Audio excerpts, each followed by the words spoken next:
Just to recap where we were, I'd just glued that chair leg, if you remember, back on, and I've left all the glue so that it's just hanging off. Not bothered about that at this point. But what we've got to do now is, as long as I'm not too rough with it, that is essentially pretty stable again. You'll be all right with that.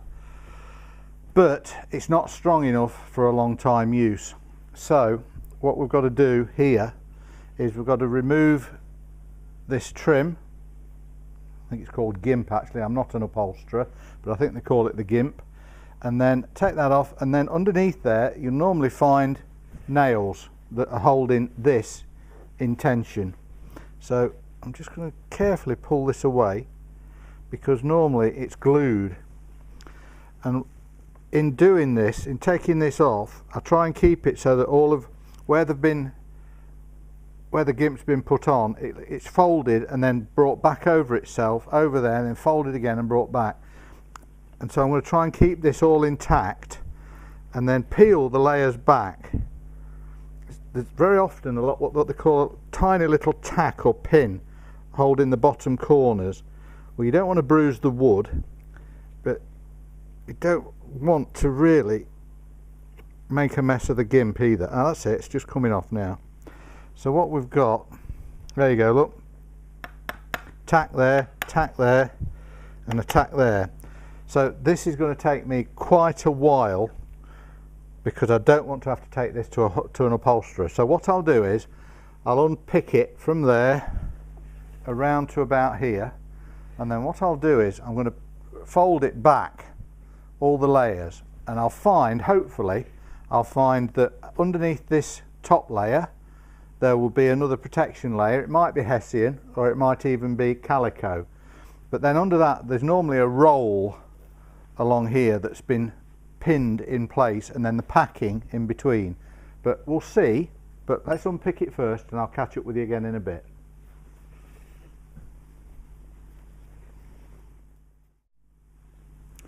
Right, you know, I was telling you about this gimp, or the trim around the edge. It wasn't glued actually, it was stitched. You can see this, look here. So it was all stitched, so I've just cut through it with my penknife, and I'm not going to stitch it back. I'm going to glue it back with hot glue out of a gun.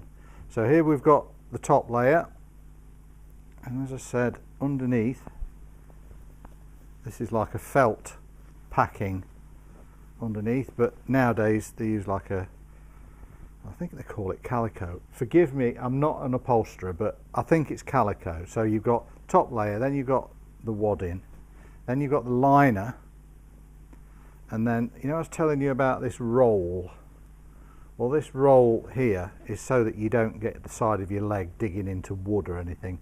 So that's horsehair there, and then there's the stitched roll. Can you see how the stitching's? Well, that's packed probably full of horsehair or wadding of some sort in there, and all of these layers are individually tacked along here. It hasn't been reupholstered many times. It has had a past life with some red upholstery, but I've seen this where it's just like a pepper pot all the way along, and you've got a devil of a job to get the pins back in, or the tacks. Those are the tacks, look there, not very long, horrible and sharp though if you get them in your finger. And then finally we're down to the wood, or as far as I'm going to go, because like I said to you, I've got to drill down there. It's like doing root canal surgery, this, isn't it? But I've got to drill down there and then insert a dowel down. That's too long, I've just left it long. But I want to go so that the dowel is going to be about that distance down. It's an absolute pain to do, and you've got to be really accurate. What I use is one of these, it's called a 3D bit, and you can move the drill bit around because of the narrow shank just here. So it allows you to do that, and you've got cutting wings on the side as well as the front edge. So you've got 1, 2, 3, 4 cutting faces that are cutting down into the grain, then you've got 2 cutting edges that are going down that way. But unfortunately I can't show you that right at this moment, because I've got to do a little bit of, let's say, work for me to start the hole accurately. And what I'm going to do is tilt the chair. You see in there, can you see the slots where they've not actually done mortises, they've cut slots so that they can drop the tenons in that way and that way. So what I've got to do is fill those slots level with this top so that I can then do a quick sand, find the centre of where I've got to drill the hole, and then I can drill down and set the dowel in, and the dowel is going to be the strengthening agent for this in here. So I'm going to be drilling a hole for that to go into, but I will be using a different type of glue to this, something that's got a little bit more flex in it. Next thing I've got to do is just insert any piece of timber that I can find that's going to go in there, leave it overnight, let it set, and then I can find my centre to drill down there. If I tried to drill a hole in there, it would be all over the place. That's it in a nutshell. It might look really complicated and you think, oh, I can't do this, and I don't believe it. It's all about practice. It's not crucial to do this, it's not imperative to do that. It's all about learning and making mistakes. You learn much faster by making mistakes. I have actually drilled out of the face of one of these before. I'm not saying I'm not going to do it on this one either, but if I do it, you will see it. Then I've got to go overcome it. But it's what you've got to remember is, okay, it's an antique piece of furniture, but you're trying to keep this in life. If you don't, it's going to be sat in somebody's back room, gathering dust and probably getting woodworm. So you're bringing it back to life. It's not imperative that you do anything. It's all about having a go. I'll see you tomorrow when I've filled this in. Those little pieces of timber that I was telling you about, I've set those in now, and so we're ready. Can you see those? Just 2 bits of timber. Ready now to drill down on the angle. Those little bits of timber allow me to get a straight cut on the with the drill bit. Beauty of these drill bits is you can change direction. So what I do with them is just go in straight so that you've got a start.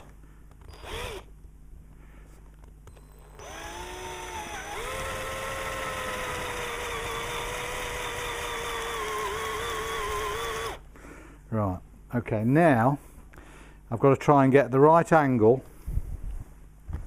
I'm going to do that so that it's coming to me a little bit. And what I've got to do is try and get, see that angle on the cabriole leg? I've got to try and go down the centre of that without coming through that front face or that back or wandering off to come out the sides here. So let's give it a go.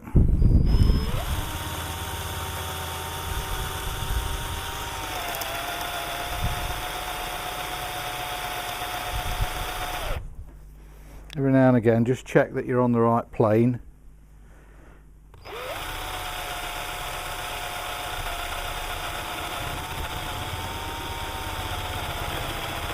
Now that noise that you can hear there, where it's like jolting and juddering, that's where it's going across the front edge of these 2 tenons that are going into here. Perfectly expected, because instead of you going down the grain, you're also hitting horizontal grain. So that's why it sounds like it's juddering.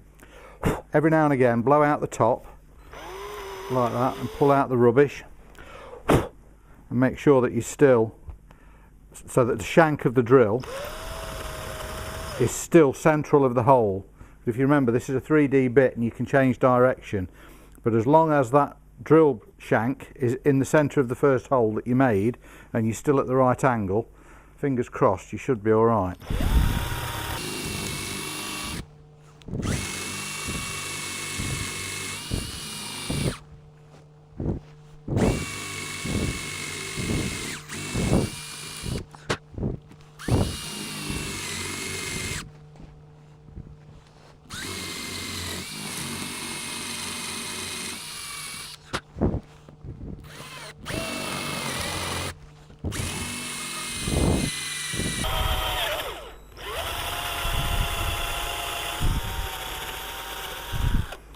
I tell you what, there's a real hodgepodge of feelings through this drill as I'm going down here.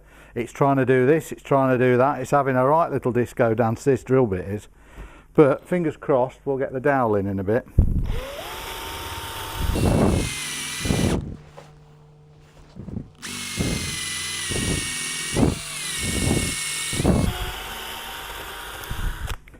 We're now down into the hardwood just here, and I can tell by the drill bit.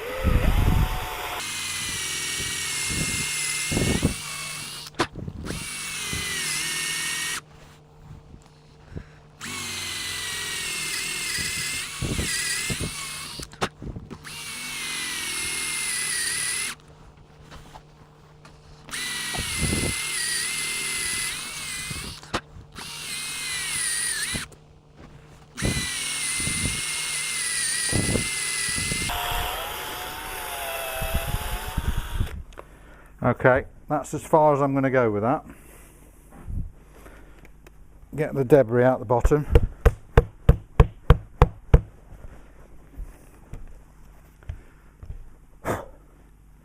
There's virtually no chance of this dowel going in there first time, because this is exactly the same diameter as that hole. And if you watched my drill bit going down, I was having to redirect it every now and again because of horizontal grain, the joint here that I've redone, but this should go down to about that depth. But whatever you do, if it's not going to go in, don't force it, and that's not going to go in. No.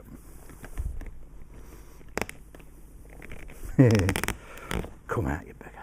Right, what I'm going to do is, sorry I just swore then, but I'm just going to nip over to the faceplate sander, just give that a bit of a trim up, and then I'll be back and we can get this put in. I'll explain to you now. I'm going to use polyurethane glue. Now I know it's a modern glue on an old piece of furniture, but I'm a great believer that if something benefits the joint that you're gluing, i.e. the kind of glue, then use it. This is quite flexible, but also if you remember me just saying how I was hitting the end grain of the tenons, and then I was hitting the shoulder of where this had been repaired, so I was going through all sorts of different, let's say, grades of timber. There's going to be little voids which, if you were to use PVA or Cascamite type glue, there's no guarantee that that will take up all the slack. I know that when I put that polyurethane in, if there's a gap down there, when it expands it's going to fill it, but furthermore, and most importantly, it's got a little bit of give in it. So if that chair leg gets shocked, that should take up the slack, so to speak, or the shock. Come back in a few minutes and I'll have had this trimmed down and we'll get it glued up. So I'll see you in a minute. Right, just taking a little bit of a trimming off that, so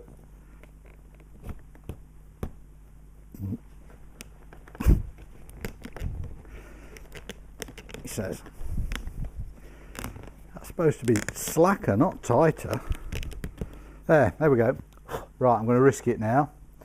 So PU adhesive, don't go slorm it around like PVA. It'll come out like the Quatermass experience if you do that. So what I do is go all around the perimeter of the top of the hole, and then just give it one good squirt down the back like that. Lid back on because you don't want air getting to it.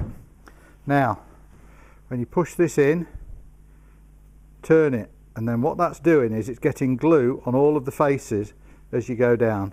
Once you can't turn it, don't worry about it, just start tapping it down. Now I've put relief grooves up the side of this dowel. You might have seen them as little black lines. I should have explained it, but those relief grooves are purely to allow for glue that's down at the bottom of the hole to come out.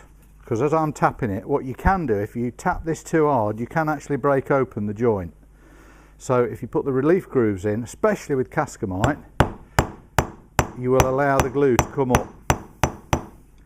So that's that. Put a piece of wood over the top so you're not making a mess of the upholstery. And then I use these. These are just weights from sliding sash windows. Just weight that on there because it's a little bit like when you put a cesspit or a Clargester in the ground. Pour soil over the top of it and the next morning it's popped out the hole. That's the same thing will happen to that. If you don't put anything to weight that dowel down, the glue as it's curing and expanding will start to push it back out of the hole, which will leave you a void down here, and that's where you need the strength. So that has gone down the full length of that drill, so we're down here somewhere. If you hit it too hard, you've got every chance of where that joint is back here, the glue will start creeping out of that and blow it. So leave it there. When that's set, all we've got to do is cut that off, pull the upholstery back over, and then start trimming off all the old glue. It won't be as good as new, but it's brought the chair back to life. So you'll see me when I'm just finishing off and getting the glue off next time. So I'll catch you in a bit.